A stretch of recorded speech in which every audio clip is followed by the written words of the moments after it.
Selamat berjumpa kembali Bapak Ibu Saudara sekalian di dalam JCA Church Online.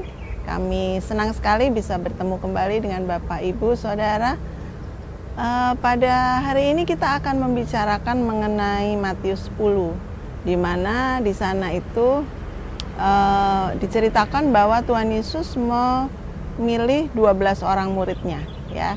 Memilih 12 orang muridnya, kemudian Tuhan Yesus memberitahu kepada mereka apa yang akan terjadi, artinya mereka apa yang akan mereka hadapi begitu ya di dalam pelayanan mereka, karena Tuhan Yesus mengirim mereka untuk mengabarkan tentang kabar kebenaran tentang kerajaan Allah.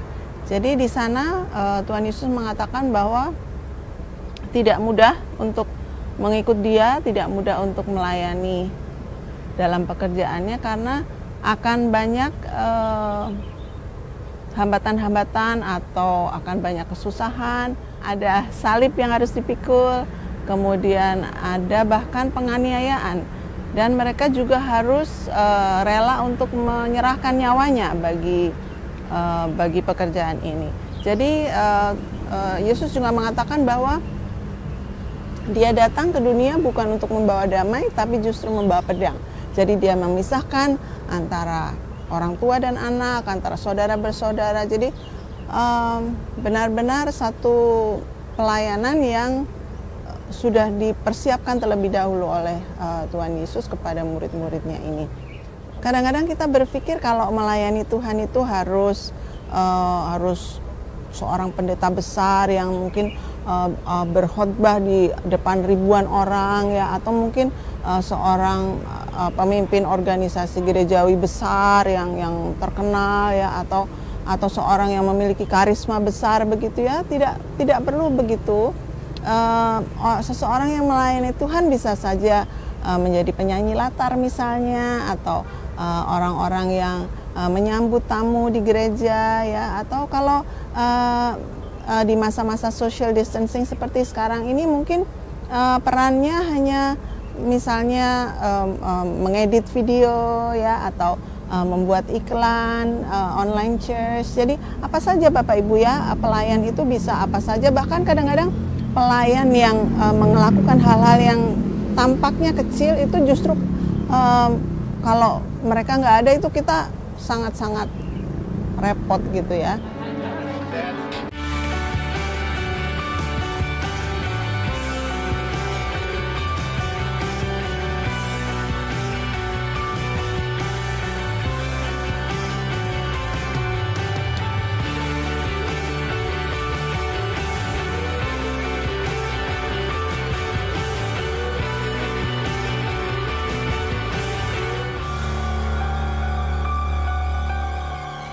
Jadi di dalam 3 ayat terakhir dari Matius 10 ini disebutkan di sana bahwa kita perlu menghargai pelayan Tuhan. Jadi apapun yang dilakukan oleh pelayan Tuhan itu kita perlu menghargai, dan kalau kita menghargai kita akan diberi upah yang sama seperti siapa yang kita hargai itu. Jadi mari kita baca saja ya bersama-sama ayat Matius 10 ayat 40 hingga 42.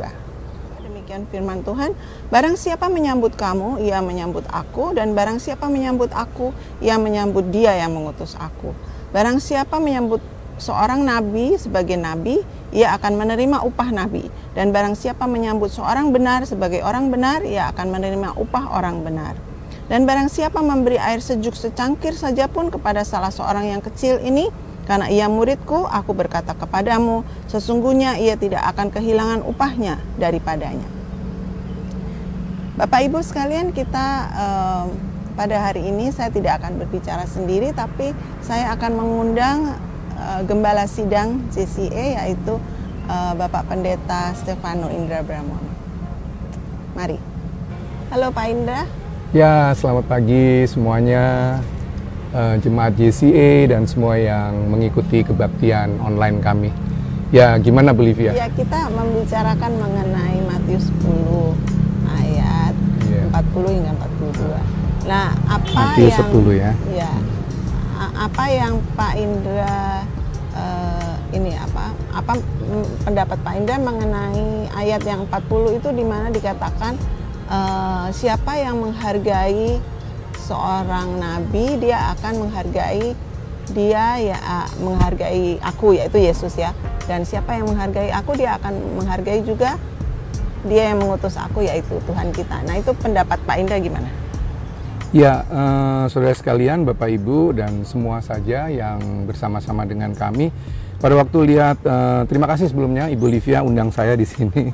Ya, dan yang menarik sebenarnya kalau kita melihat Matius 10, memang pada waktu dikatakan di ayat 40 sampai 42 ya, itu seperti karena Matius 10 ini ada dua pesan sebenarnya, pesan untuk rasul-rasul Yesus.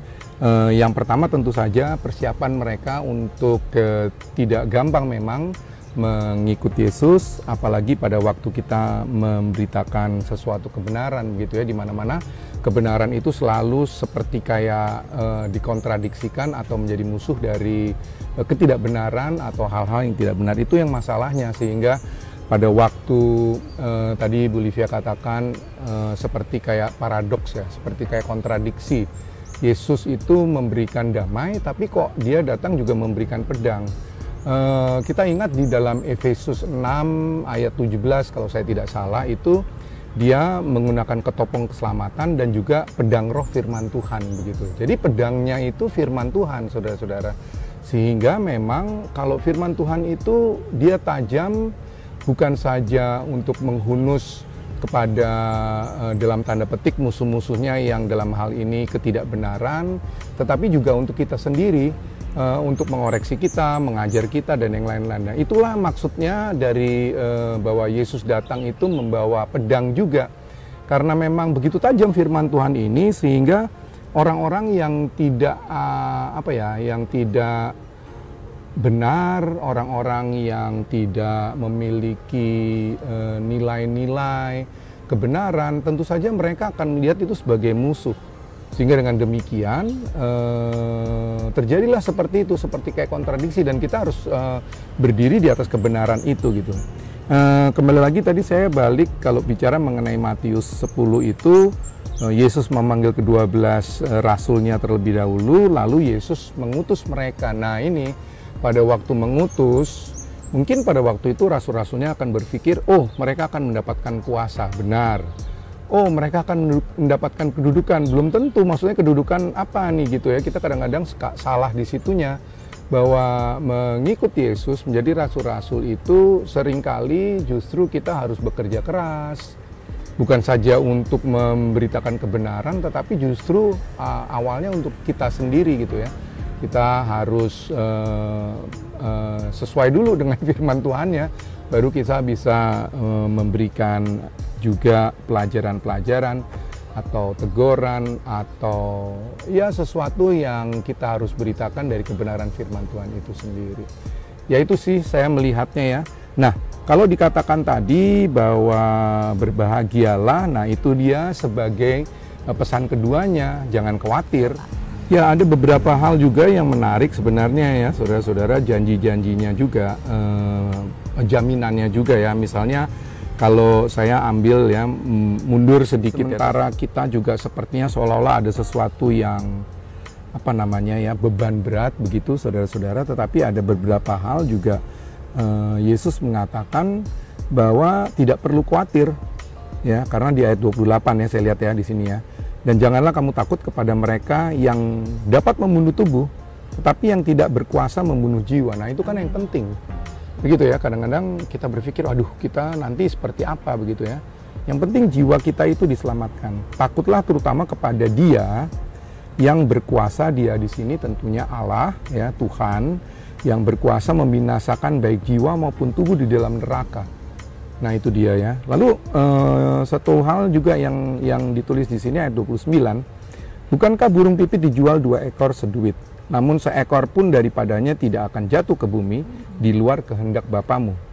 Dan kamu, rambut kepalamu pun terhitung semuanya, sebab itu jangan kamu takut, karena kamu lebih berharga daripada banyak burung pipit. Jadi saya melihat balance gitu ya, saudara-saudara, jangan terlalu khawatir, jangan terlalu takut. Sementara ada banyak hal yang kita juga harus waspada seperti murid-murid Yesus, para rasul, tetapi juga banyak berkat yang menyertai kita, banyak janji-janji dan juga perkenanan daripada Tuhan yang menyertai kita. Ya. Amin. Kita lanjut ya kepada ayat yang berikutnya, yaitu ayat 41, di mana disebutkan di situ bahwa barang siapa menyambut seorang nabi sebagai nabi, ia akan menerima upah nabi. Dan barang siapa menyambut seorang benar sebagai orang benar, ia akan menerima upah orang benar. Nah, ini upah ini mungkin kita harus menyatukan persepsi dulu ya. Upah ini bukan saja upah di dunia ini, tapi upah kekekalan. Jadi Amin, iya. upah yang akan kita terima di dalam masa kekal nanti. Ya, gimana Pak Indah kalau menurut Pak Indah? Kita nggak usah terlalu pusing dengan pikiran nabi itu kayak gimana ya, kerjanya kayak gimana, upahnya kayak gimana. Lalu orang benar itu kayak gimana ya, kerjanya kayak gimana, upahnya kayak bagaimana. Ya tentu saja dia akan menerima upah sebagai orang benar. Seperti saya katakan tadi ayat yang awal tadi ya, ayat 28, 29 dibayangkan dengan burung pipit yang nggak ada harganya begitu ya. Kita punya harga yang lebih daripada itu gitu, karena kita memang dipilih dan dipersiapkan lagi, bukan cuma dipilih saudara-saudara ya.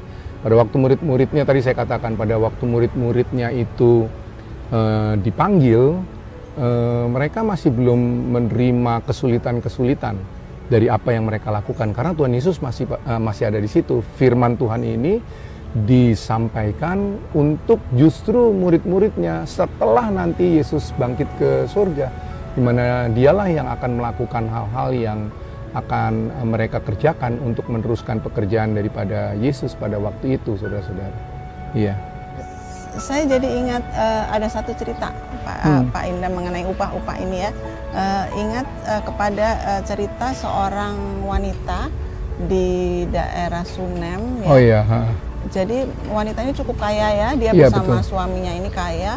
Kemudian Nabi Elisa ini kalau lewat di daerahnya mereka ini, mereka selalu menjamu Nabi Elisa ini dengan makanan, dengan bahkan tempat untuk dia menginap gitu ya. Bahkan dibuatkan ruangan khusus gitu untuk Nabi Elisa ini menginap. Jadi satu saat Nabi Elisa bilang, apa yang bisa saya lakukan untuk Bapak Ibu kalau sudah begitu baik ya menjamu kami dan lain sebagainya. Lalu dia bilang, iya kami nggak punya anak gitu ya. Akhirnya dia bilang, oh ya tahun depan, tahun depan pada hari apa, waktu-waktu yang sama seperti sekarang ini, engkau akan menimang anak. Dan itu benar-benar terjadi. Jadi upahnya itu indah sekali ya Bapak Ibu. Tapi kemudian nggak sampai di situ saja ceritanya. Tiba-tiba anak ini kemudian pada satu saat meninggal dunia. Jadi wah, saya pikir tadinya, waduh gimana nih, udah upahnya dikasih terus diambil lagi gitu ya. Ternyata ini dijadikan Tuhan sebagai satu upah yang indah lagi, yaitu Nabi Elisa berhasil untuk membangunkan dia lagi, menghidupkan dia lagi. Jadi pengalaman bersama Tuhan yang dialami oleh ibu ini, dari mulai yang nggak punya anak jadi punya anak, kemudian anaknya meninggal jadi hidup lagi, itu merupakan satu pengalaman yang nggak bisa ditukar apapun ya, pengalaman yang indah banget gitu ya. Jadi upah itu besar sekali. Ya, saudara-saudara mungkin akan berpikir, pastor, itu kan satu hal yang terjadi di zaman Alkitab ya. Kalau umpamanya tadi yang Pastor Livia katakan itu mengenai wanita di Sunem itu di 2 Raja-Raja ya, 2 Raja-Raja 4 kalau saya tidak salah.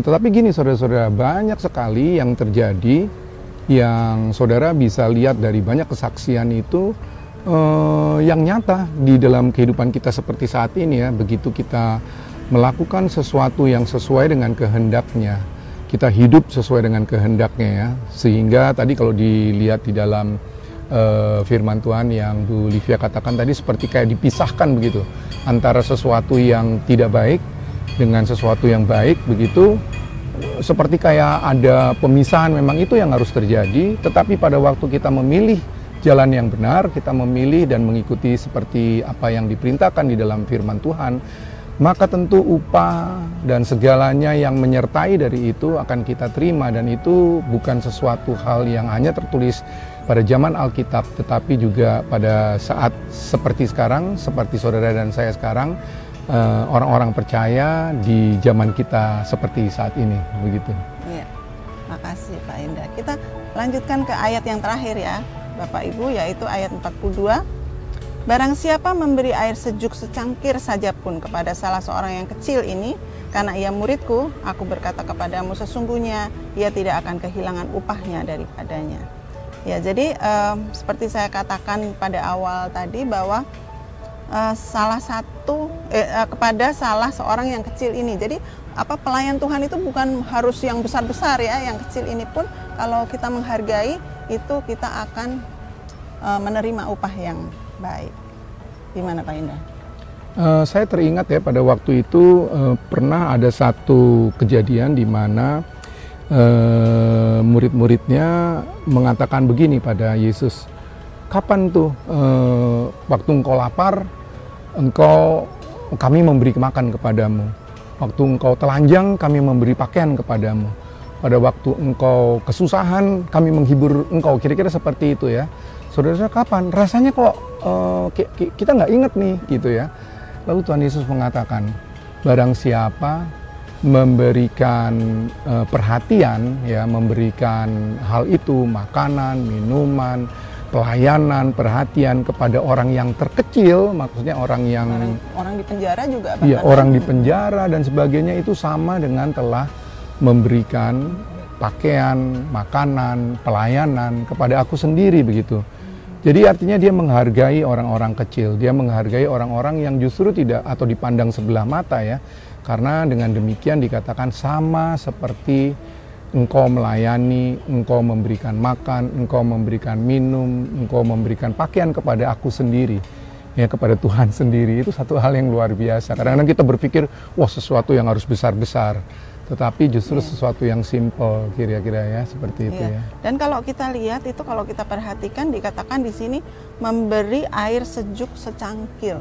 Jadi air sejuk itu bukan air sembarangan ya, air gitulah ya, tapi dipersiapkan gitu ya, disejukkan, mungkin dimasukkan dalam kendi atau dikasih es batu gitu ya, atau apa-apa. Jadi maksudnya itu dipersiapkan dengan baik begitu, tidak asal-asalan. Jadi memberikan penghargaan itu bukan asal-asalan, tapi memang benar-benar dipersiapkan, dikhususkan untuk orang itu dan lain sebagainya. Jadi bukan asal-asalan begitu. Jadi kita simpulkan aja ya Pak Indra ya.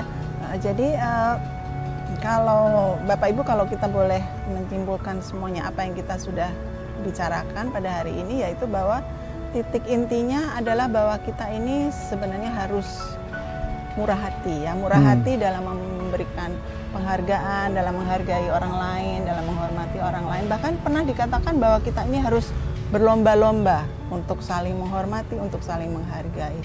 Jadi kita tidak perlu harus menghargai atau menghormati orang-orang yang besar saja, orang-orang yang berpangkat saja, orang-orang yang kaya saja atau dan lain sebagainya, tapi justru juga kepada orang-orang yang kecil yang mungkin tidak orang lain anggap sebelah mata ya. Jadi lihat hanya sebelah mata, tapi semua orang yang bahkan yang kecil sekalipun juga kita hormati dan kita hargai. Demikian ya Pak Indra ya. Ya. Terima kasih ya saudara-saudara sudah memperhatikan. Firman Tuhan ini selalu memberkati pastinya kehidupan Ibu Livia, saya dan juga kita semua saudara-saudara. Saya dorong saudara-saudara untuk merenungkannya kembali, mungkin baca lagi ya, bahkan ulas, cari hal-hal yang bisa mengobservasi, mengomentari itu. Dan yang terutama saudara dapat mengimplementasikan dalam kehidupan saudara masing-masing. Pasti kita akan diberkati. Tuhan Yesus memberkati kita. Amin. Terima kasih.